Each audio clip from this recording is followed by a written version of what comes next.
The third conference that we had on sustainable development in the UN. The first was in 1992, again in Rio. That's why this one in 2012 was Rio Plus 20, also anniversary in 20 years from the 92 conference. And 92 was, and then followed by Johannesburg in 2002. 92 was a very important moment in the UN, or the approach of development in the UN, because it was for the first time where environment and development were put together. We moved from that in Johannesburg to look a little bit closer at what does that mean practically at national level on the ground, implementation of putting the environment and development together. And now, 2012, we talk about sustainable development in the UN as being the, if you can envisage three circles that meet together, economic, social, and environment. So development that is not only poverty eradication, but also environmental sustainability, and with a very close look to the social dimension. So this is where we are now. I will invite Mr. Andrei Abramov to talk to you a little bit more about the work that the UN does, and the work that the NGO-Section of the UN Department for Economic and Social Affairs does, and how, I guess, NGOs would engage with, or rather UN engages with NGOs. But I just wanted to give you a little bit of an overview, as I understand this is the first bit of your lecture for the day. You would learn more from the UN with a little bit longer lecture I see you have in the afternoon in the UN as such. And then I can return maybe a little bit later if you have any questions as to exactly how the EU as such engages in the UN on sustainable development issues. So introducing to you Mr. Abramov. He's the chief of the NGO branch office of ECOSOC support and coordination in the Department of Economic and Social Affairs. Thank you very much. Thank you very much, Alexandra. First of all, I would like to apologize. I came a little bit late from another meeting. Oh, okay, let's turn this off. Okay, let's share the same microphone. I would like, first of all, to thank the European Union delegation. You are doing an absolutely great job with NGOs, and we use your example a lot in our discussions with other regional groups. And just on my way here, I was following a family, had to follow because it's the only one way to get here. And the parents told, this is the United Nations, this is the organization which does a lot of good things. So that, I mean, the kid was 5-year-old, so that, and obviously, and I've been with this organization for 32 years in different capacities. In management, in peacekeeping, in several peacekeeping missions for quite a long time. Then with the Department of Economic and Social Affairs, in the Office of Gender Advisor to the Secretary General. I was involved in the drafting of Resolution 1325 on women violence, on women, peace and security, and as well as on women and violence. I participated very actively in establishing UN Women, it was really very enriching and probably most frustrating at the same time experience of my life. So that the UN, with all its goodies that it has, it spreads from forests to gender, to poverty eradication, to peace, to human rights, democracy. I mean, you go on and on and on. There will probably all these what half an hour that I have, probably will just list you the activities of the United Nations in different fields. And the most visible part, of course, is what is the Charter says to maintain international peace and security. And there's over 120,000 peacekeepers in different parts of the world. And I can tell you, it's an exhilarating feeling that 200, 300 unarmed peacekeepers keep two armies apart, armed to teeth, and just by the name of the United Nations. It's something that that really sort of still defeats my imagination. If you sort of can imagine that 200 unarmed people could somehow hold, I don't know, in Angola we had 120,000 army, national army versus 100 and change thousand of UNITA. So it's unbelievable. But basically peace and security issues are just one small portion of what the United Nations are doing. Most of the work of the United Nations is put actually into other areas. It's Article 2 to develop friendly relations among nations based on respect for the basic equal rights. And the third, to achieve international cooperation and solve international problems of economic, social, cultural, and humanitarian character. Just try to imagine that the United Nations provides food to 90 million people in 73 countries. It assists more than 36 million refugees and people fleeing war, famine, and persecution. It vaccinates 58% of world's children, saving 2.5 million lives a year. I'm sorry, that would be too far. The fights poverty, helping 370 million rural poor achieve better lives in the last 30 years. And it mobilizes $12.4 billion in humanitarian aid to help people affected by emergencies. Promotes maternal health, saving the lives of 30 million women a year. It's just the total staff of the United Nations is around 40,000 people. So that this is, you can imagine the volume of work and how these things actually, and I'm telling you, it's on one side it's the most gratifying feeling, on the other side it is the most frustrating feeling, because you cannot do what is expected from you to do. There is definitely something that is there are a lot of interesting issues and interesting reforms that have been proposed. Security Council, right now there is ECOSOC reform, and I would like to a little bit work on, to discuss a little bit more on this issue. Because ECOSOC is a nerve center of the whole development system of the United Nations. The development system is a network of first of all, of governments working on development matters, social and economic. Thank you very much. It is UN system, UN family, UN system, if you want. Most of the organization of UN system, and you take United Nations Development Program, United Nations, UNFPA, Population Fund, UNICEF, Children Fund, the World Food Program, UN Women. Most of them you see in newspapers,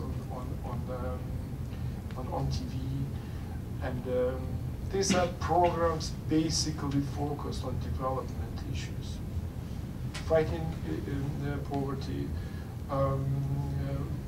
the food insecurity, energy crisis. There are a lot of organizations that are involved in policy making. Our Department of Economic and Social Affairs, it is mostly the policy arm of the United Nations. Rio Plus 20, we were the Secretariat of Rio Plus 20. We are the Secretariat for MDG, Millennium Development Goals. There will be a special event this year on post-2015 development agenda. We'll speak a little bit about this later on sustainable part and this post-2015 agenda. These are all areas where we support intergovernmental decision making. Intergovernmental decision making is taking place in different contexts. There is the General Assembly, as you know. There are the committee, the second committee on economic and social economic issues, and third committee on social issues. There is ECOSOC. ECOSOC is Economic and Social Council, which is composed of 54 member states, but practically every member state in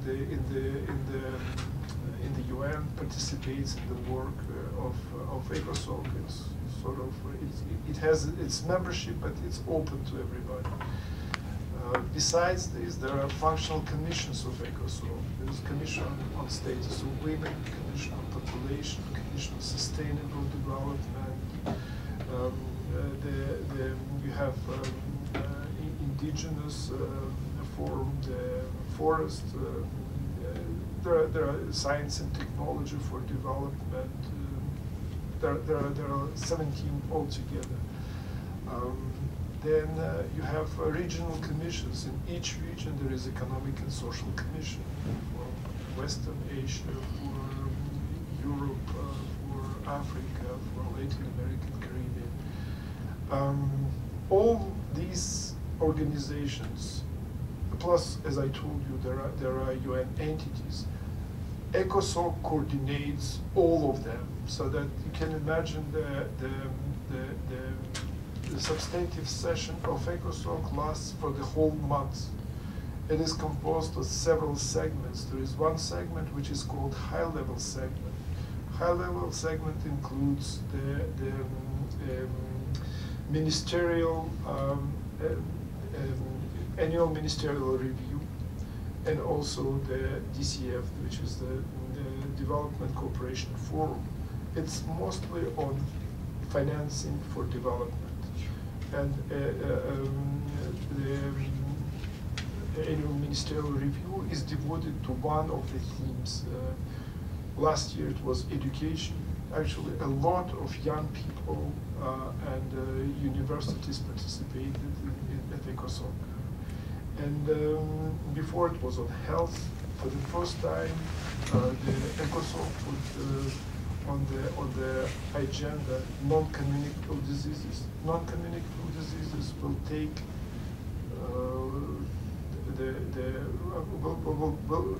already taken approximately 30% of all death in the world. Probably will grow to 40 or 50%, much ahead of cancer, HIV/AIDS, and other diseases. So that this is a sort of real killer. It was totally invisible until ECOSOC put this issue to member states for their attention. Our department is just one of the UN entities. The department is divided into divisions. Our division is Secretariat of ECOSOC, Substantive Secretariat of ECOSOC. For conference services, there is a branch in our with our colleagues from the Department for General Assembly and Conference Management. Our department, our office provides substantive. We write reports, we provide policy briefs, we service the meetings of member states on various economic and social issues of concern to ECOSOC. We also support the Office of the President of the General Assembly through various, again, substantively supporting the participation of NGOs. The department has a very significant sustainable development program. I think it's one of the biggest. But also we have excellent statistics division, which collects and processes statistics from all over the world. It's an excellent source of information. If you do research, economic and social research. Population division is also provides very interesting, very innovative methods of evaluating and forecasting population trends in the world. I also highly recommend you to look at. From the commissions, of course, the most popular is the Commission on the Status of Women. And this year alone, there were over 2,000 NGOs participating in the session, 57th session of the Commission on the Status of Women. There are also, of course, Sustainable Development Commission is very interesting, and the Indigenous Forum is absolutely fascinating. It's even just colorful, so that the people come in their national dress, and also it's very interesting in terms of that it's a mixed representation of member states and NGOs, representative civil society. So that basically gives you a little bit of idea where we are in the UN system, which part of the UN system our department occupies. As far as the participation of NGOs is concerned, there is Article 70, memory does not serve me very well. So that is 71. The Economic and Social Council may make suitable arrangements for consultation with non-governmental organizations which are concerned with matters within its competence. So this is basically our mandate, which is a charter-based mandate. And this mandate tells us that we should make arrangement for consultation. This is I would like to emphasize, because the ECOSOC is mandated to consult with. This is why we call it consultative status. NGOs, like the NGO that invited you, they are in consultative status with ECOSOC, and the consultative status provides a lot of benefits to the organizations, especially those which are close to the mostly policy making and advocacy NGOs, because they can speak in the sessions of ECOSOC. It's subsidiary bodies like functional commissions, providing their point of view. They also can write their oral statements, submit their oral statements to ECOSOC and its subsidiary bodies. These written statements are actually documents, official documents of the United Nations, which are translated in 6 languages, and they treated on par with governmental documents. So that this is something that no other body of the United Nations. In the General Assembly, there is no provision for participation of non-governmental organizations. But what we do is basically we have hearings of NGOs. This year in July we will have hearings on migration and development, and it's very interesting. If you have chance to observe, please do so. These are member states. It's the room. Usually it's the General Assembly hall, which is divided into two parts. On one part there is member states sitting. On the other side there are NGOs sitting, and basically they interact. The speakers from both sides of the hall, and they sort of make statements, and they're trying to figure out what to do with migration. As you know, it's a fairly divisive issue, but also very supportive of, it provides active support to development. The work of NGOs is guided by ECOSOC Resolution 1996/31. It basically regulates what NGOs should do, what NGOs should not do, what are criteria for selecting NGOs for consultative status. I can tell you our database contains approximately close to 70,000 NGOs which ever participated in the work of the United Nations in either capacity.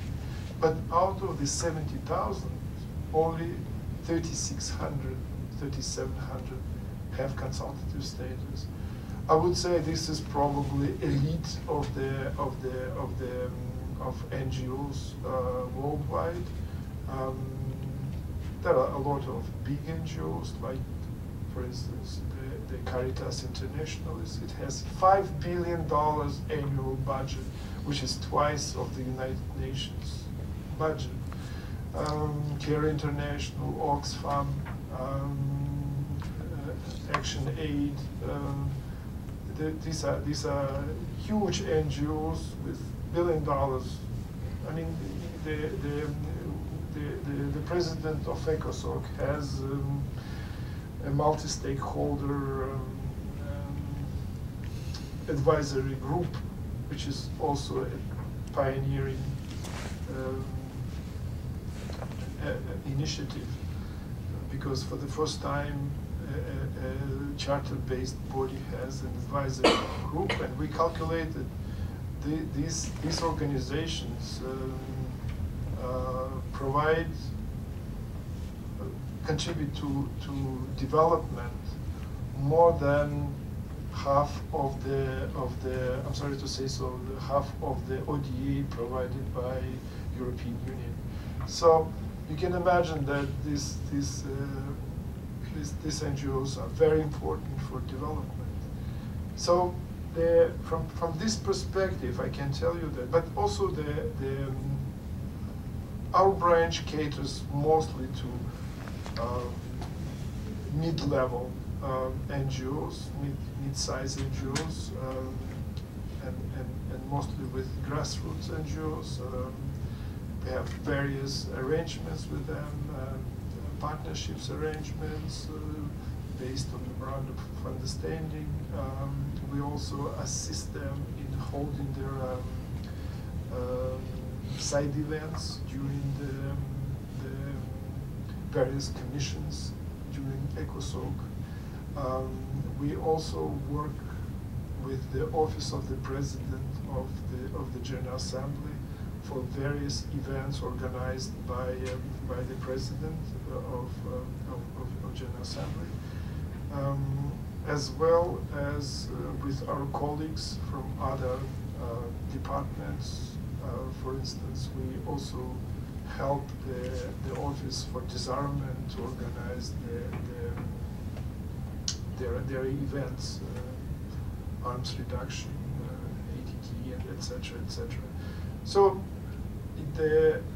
but the most probably from my point of view, most important part of our work is to facilitate NGOs granting consultative status. There is a committee on NGOs. This is a subsidiary body of ECOSOC. It's 19 member states, which reviews every year twice. There is regular session in January, and there is a May session. There is a forthcoming in May resumed session of applications, requests from NGOs requesting consultative status. I can tell you we have quite a volume. It's from 600 to 700 applications per year, and the consultative status is becoming very popular among NGOs. And basically, it's not free for all, right? So that you have to do certain things in return, and you cannot sort of. There is quadrennial reports which each organization must complete and send to us, and again, this is for the committee to review, which provides what kind of contribution each NGO has made to the United Nations. And I can tell you, we deal with hundreds of NGOs, maybe thousands of NGOs in consultative status and not in consultative status. NGOs are doing simply fantastic job. There are some which are involved in monitoring governmental compliance with human rights instruments. There are those which are monitoring budgetary, those which are monitoring their commitments to women, to youth, to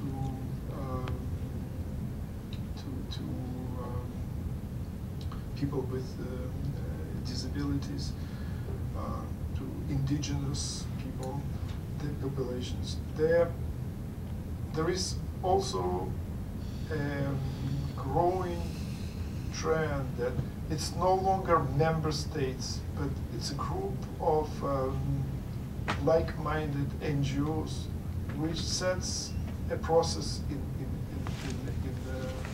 motion, like for instance, social sealing,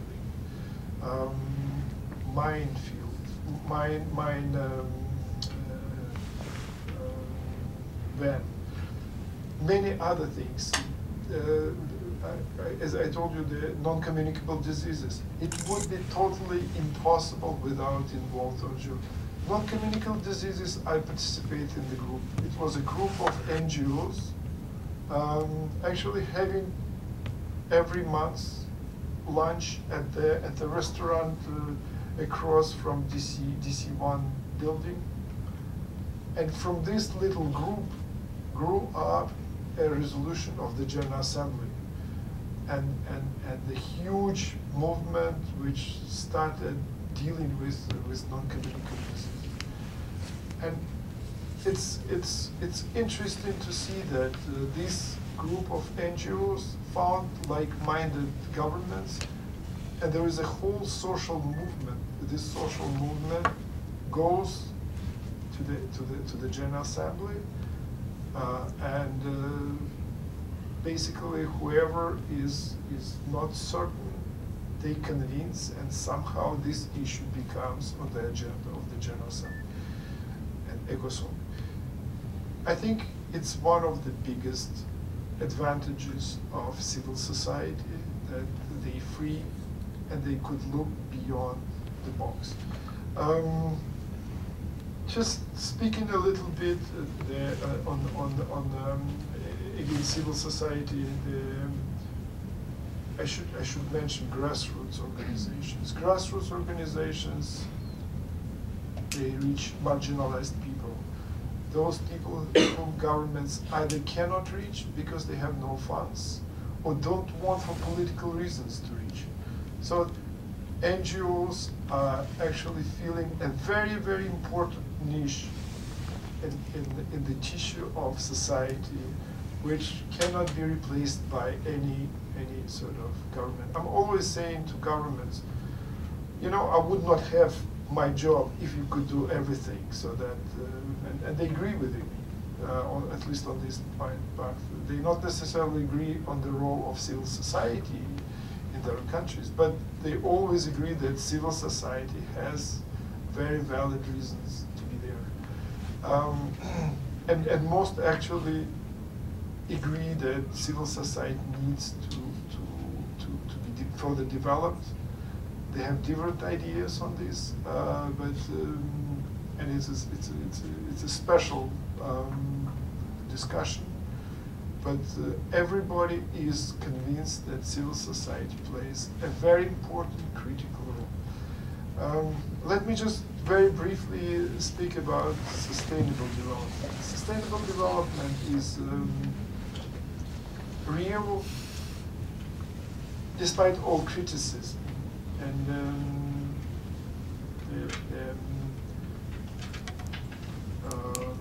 I was sort of deeply involved in preparations for Rio, and spent a lot of time in Rio, including when this wonderful document was tabled at 9 o'clock in the evening by the host country, and negotiations started on Friday. It was on Friday, a week before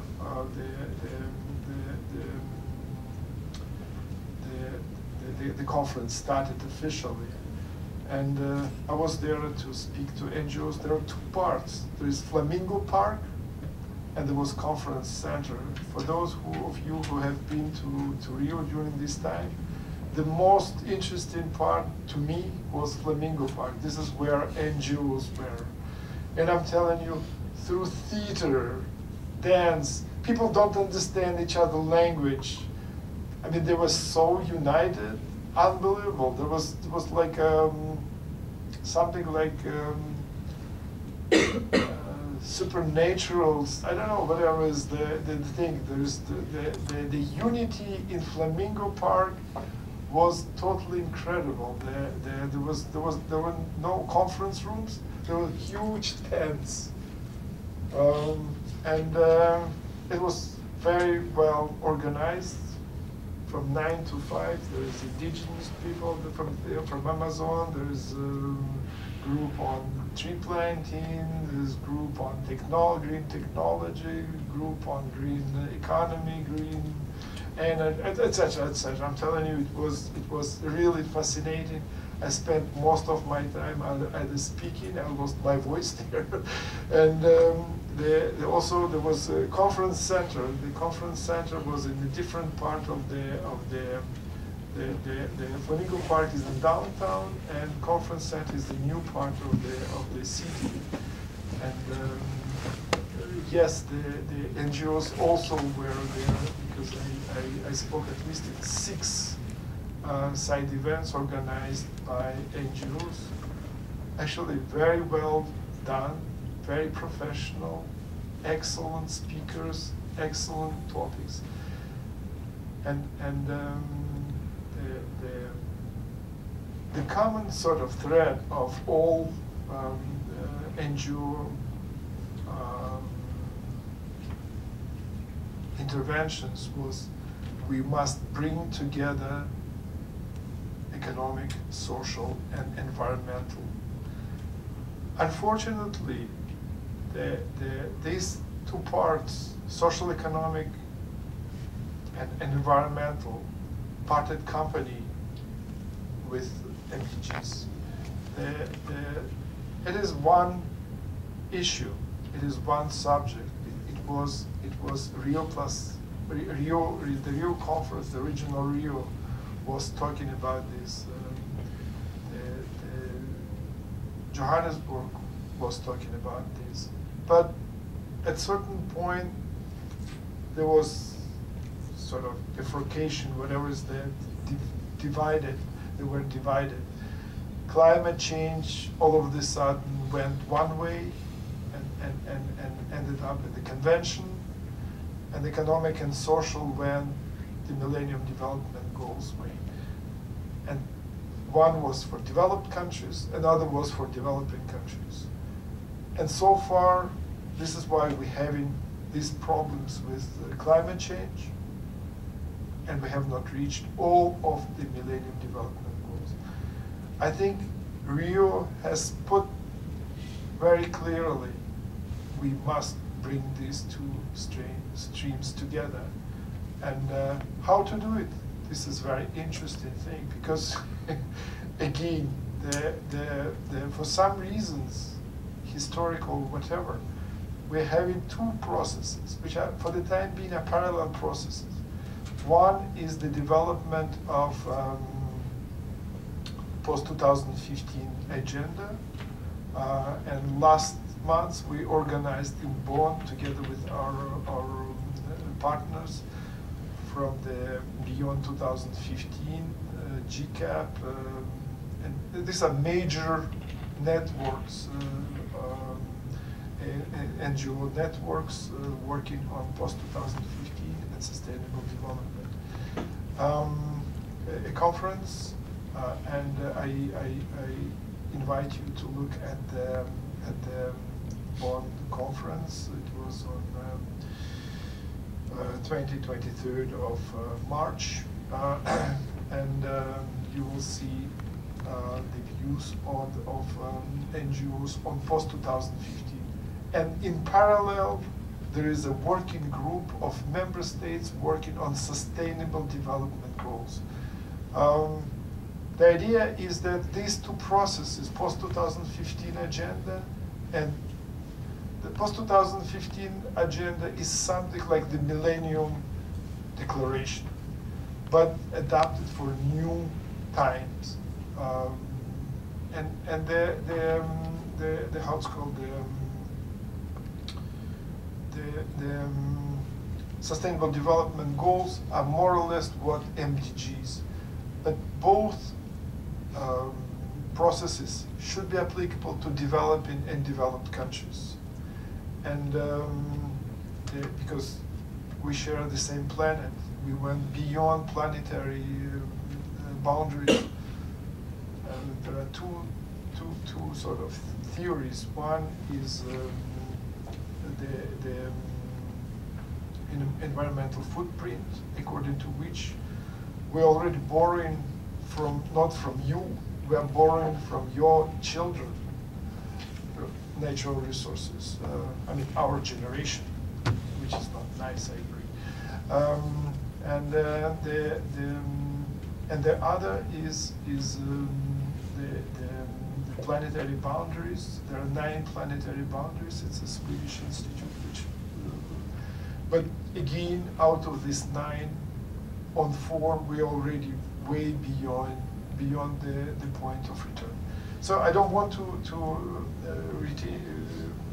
keep you on this. I'm sure that you will have a better sort of presentation on sustainable development this afternoon. Just keep in mind that the biggest challenge right now is how to bring in one framework, bring these 3 pillars, how to make this people-centered, how to make consumption more sustainable, and how to make the economy greener, and basically not to borrow from your children. On this, if you don't mind, I will stop. Thank you very much. I'm sorry for what I talked to for so long.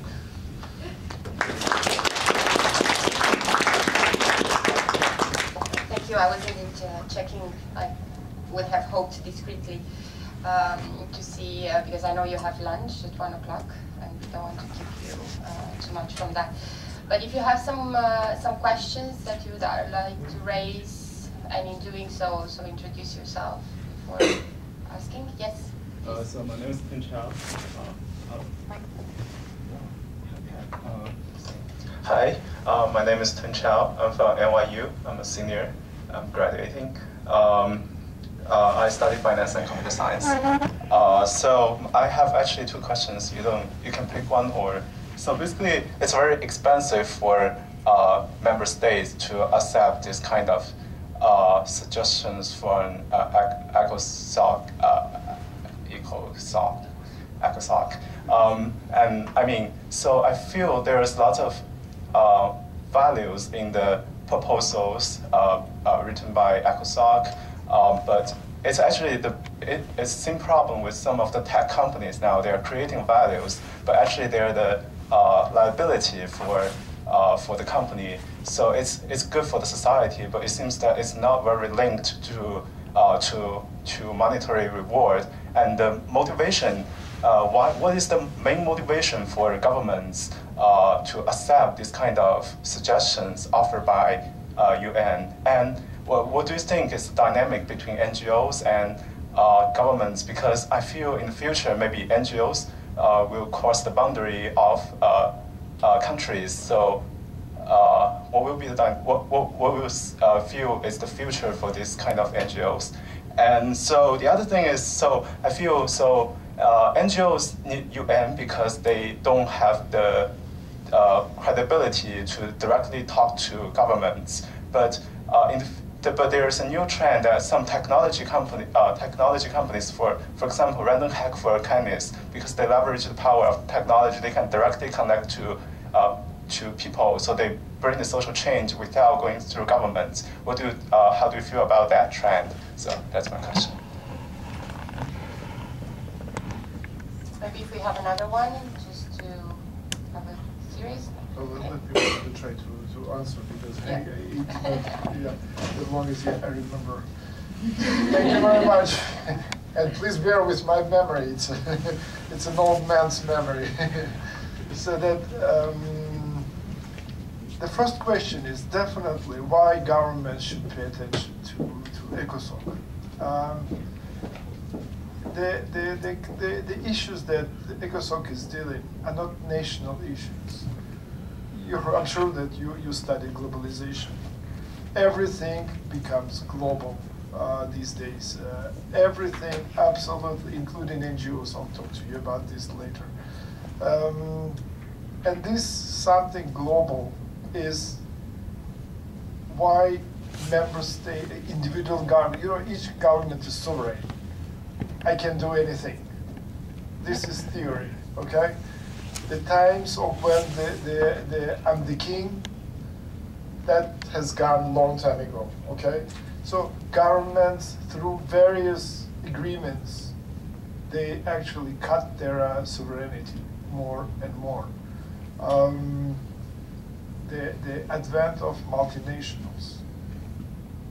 Multinationals can do sometimes more than governments. There is something that governments surrender their sovereignty not because they want to do this, because they have to. It's the same thing. I have pollution in my country. I don't care less about the rest of the country. No, you cannot do this, because this pollution goes to all your countries. I really have to cut pollution in my country because everybody else is entitled to the same pollution. So I do enter with you into agreement that I will cut pollution, not because I don't care, because I basically have to. So this is the motivation why governments cooperate on pollution issues, on various issues, the use of natural resources, water, oceans, everything. And this trend, because of the pool of natural resources is shrinking, this trend will accelerate. So that is definitely something that prompts governments to listen to their colleagues, and ECOSOC is the right forum to listen to. That's another story, that governments do not recognize that extracting 1 ton of oil does not cost $106. You have pollution out of this. You have whatever is left from the production, etc., etc. The cost probably is 10, 15 times higher of 1 ton but these externalities are not taken into consideration presently. So we drop this again on your shoulders, not on your shoulders, on your children's or grandchildren's shoulders to deal with this. So this is something that if every government would recognize that not only I extract this 1 ton of oil, I have to get rid of the whatever is pollution it produces and build in the price of this 1 ton of oil, that would be a totally different world. You can see it. Speaking about NGOs, the NGOs, the role of NGOs is increasing, whether governments like it or not. There are different sort of, some NGOs are saying that their political space is shrinking. I personally do not agree with this. There are always ups and downs, there are setbacks and other things. Governments simply do not know how to deal with civil society. That is the biggest problem. And I'm not saying that I know, I don't know me neither, to be honest with you. So that if you ask me if I have a sort of magic wand, I will tell you I don't have it. In each country, each situation is specific, country specific, and should be dealt in a different way. There is no one rule making everything. At the same time, there is globalization of NGOs. Chinese NGOs, they're organizing meetings in New York. They're organizing meetings in Kenya. They're organizing meetings in other countries. I mean, this is where we are at this stage. The number of international NGOs is growing faster than national NGOs. In China, there are close to 2 million NGOs already registered, but probably there are more than this. I frequently go to China, and I can see that there is huge effort that government put, at least the previous government. I'm sure that this government also, the new government will also do the same thing, because you cannot escape from this. But huge effort in connecting with civil society. They're using examples of other countries, including the United States, European Union. This shows you that how globalized civil society is becoming. And it's very interesting to see also the interaction between not only civil society and government and various NGOs at the meetings. They probably face the same, in most cases, they probably face the same issues in their countries, whether this is in the United States, in other countries, in Europe. And I think from many perspectives, I can see this trend accelerating. There is an organization, Association of International Organizations, with which we have staying in close contact. I think it's in Brussels. I'm not sure. I don't remember where they are physically located, because we always communicate with them through internet. And they told me that the number of international NGOs, the trend towards creation of international NGOs increased 5 times in the past 10 years. So you can see how these things, and they bring in they bring in together their standards of accountability, of organization, of business. Some NGOs are operating like business. There is production. No, there is product development, there is production, and there is distribution. I'm telling you, there is very little difference between a company and an NGO. Sorry. one question. Maybe we take one and one. Ladies first. Hi, I'm Carolyn Wang. I'm a student at NYU Wagner, a physician from Canada. I have a practical question on how NGOs may engage and participate with the UN. Specifically, with regard to getting consultative status, what are the favorable criteria in terms of policy? I'm thinking of a number of nonprofits that I'm involved with, for example, Federation of Chinese American Medical Societies of US and Canada, for instance. Can you give us some advice as to, what are some useful activities and how we may engage with you? Yeah, I just wanted to ask you a question related to sustainable development. One of the main divides that we have seen through the years between the developing countries and developed countries is the fact that we developed countries arrived to where we are now, but with a certain parameters of development which cannot be followed by the whole planet, otherwise we'd all get very polluted. Is this divide being solved now? Is it better trained now to cooperate on finding a new way ahead? Because I know there's been some tension in the past between looking at the Western model or the advanced model of development of the past, and in the will, which is legitimate, of developing countries to also get the same benefits of development. Is there a better trend now, you think? I think that's quite important. Good questions, yeah.